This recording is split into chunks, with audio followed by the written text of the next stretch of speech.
British Prime Minister Keir Starmer called on European leaders to strengthen their defence commitments, not just to help Ukraine, but to ensure stability across the continent. Speaking at a summit on Sunday, Starmer emphasised the need for a united front as the war enters its fourth year. The gathering brought together world leaders in a strong show of support for Ukrainian President Volodymyr Zelensky and Ukraine's ongoing fight against Russian aggression. Take a look. We are at a crossroads in history today. This is not a moment for more talk. British Prime Minister Keir Starmer did not mince words on Sunday about the stakes facing Ukraine and Europe at a summit of world leaders in London. It's time to act, time to step up and lead. The summit drew world leaders to support Ukraine and its president, Volodymyr Zelensky, in the fourth year since Russian forces invaded the neighboring country. Leaders hoped to work toward a peace plan that would end the fighting and guarantee future Ukrainian independence. You don't have the cards right now. With us, you start having not playing cards. Right now, you don't. Yeah, you're playing cards. But overhanging Sunday's summit was Friday's fiery Oval Office face-off that appeared to shred relations between Washington and Kyiv. You're gambling with World War III. Years of staunch American support for Ukraine and its fight against a Russian invasion appeared to evaporate when U.S. President Donald Trump, who returned to the White House deeply critical of Washington's support for Kyiv, erupted in anger at Zelensky. If you didn't have our military equipment, this war would have been over in 2 weeks. In 3 days, I heard it from Putin, in 3 days. Rather than offering support for an American ally valiantly resisting an unprovoked attack by its larger neighbor, Trump instead castigated the visiting leader, admonishing him to accept the difficult position his country was in. It ended with the visit cut short, and Trump posting on social media that Ukraine was not ready to make peace. The affair sent shockwaves through American allies and prompted pleased responses from American rivals. Трамп, он прагматик. Вот это его лозунг «здравый смысл». Russian Foreign Minister Sergei Lavrov praised Trump's, quote, common-sense approach. The president of Finland said the only winner in the dispute was Russian leader Vladimir Putin. At the end of the day, there was only one winner of that exchange, that was Vladimir Putin. Having said all of that, probably a wake-up call.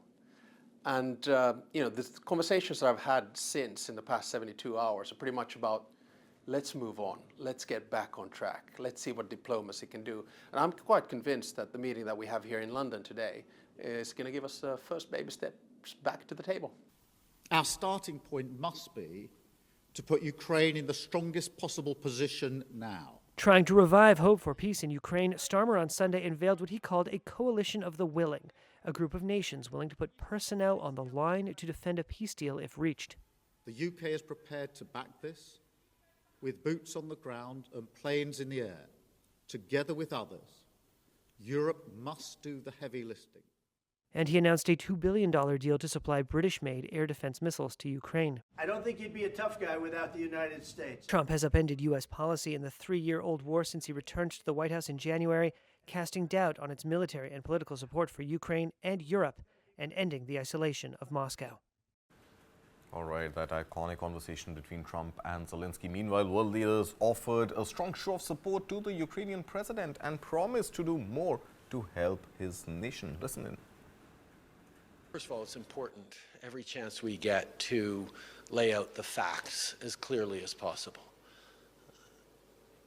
In 2014, Russia chose to invade Ukraine, to occupy Crimea and parts of eastern Ukraine. For that, they were kicked out of the G7.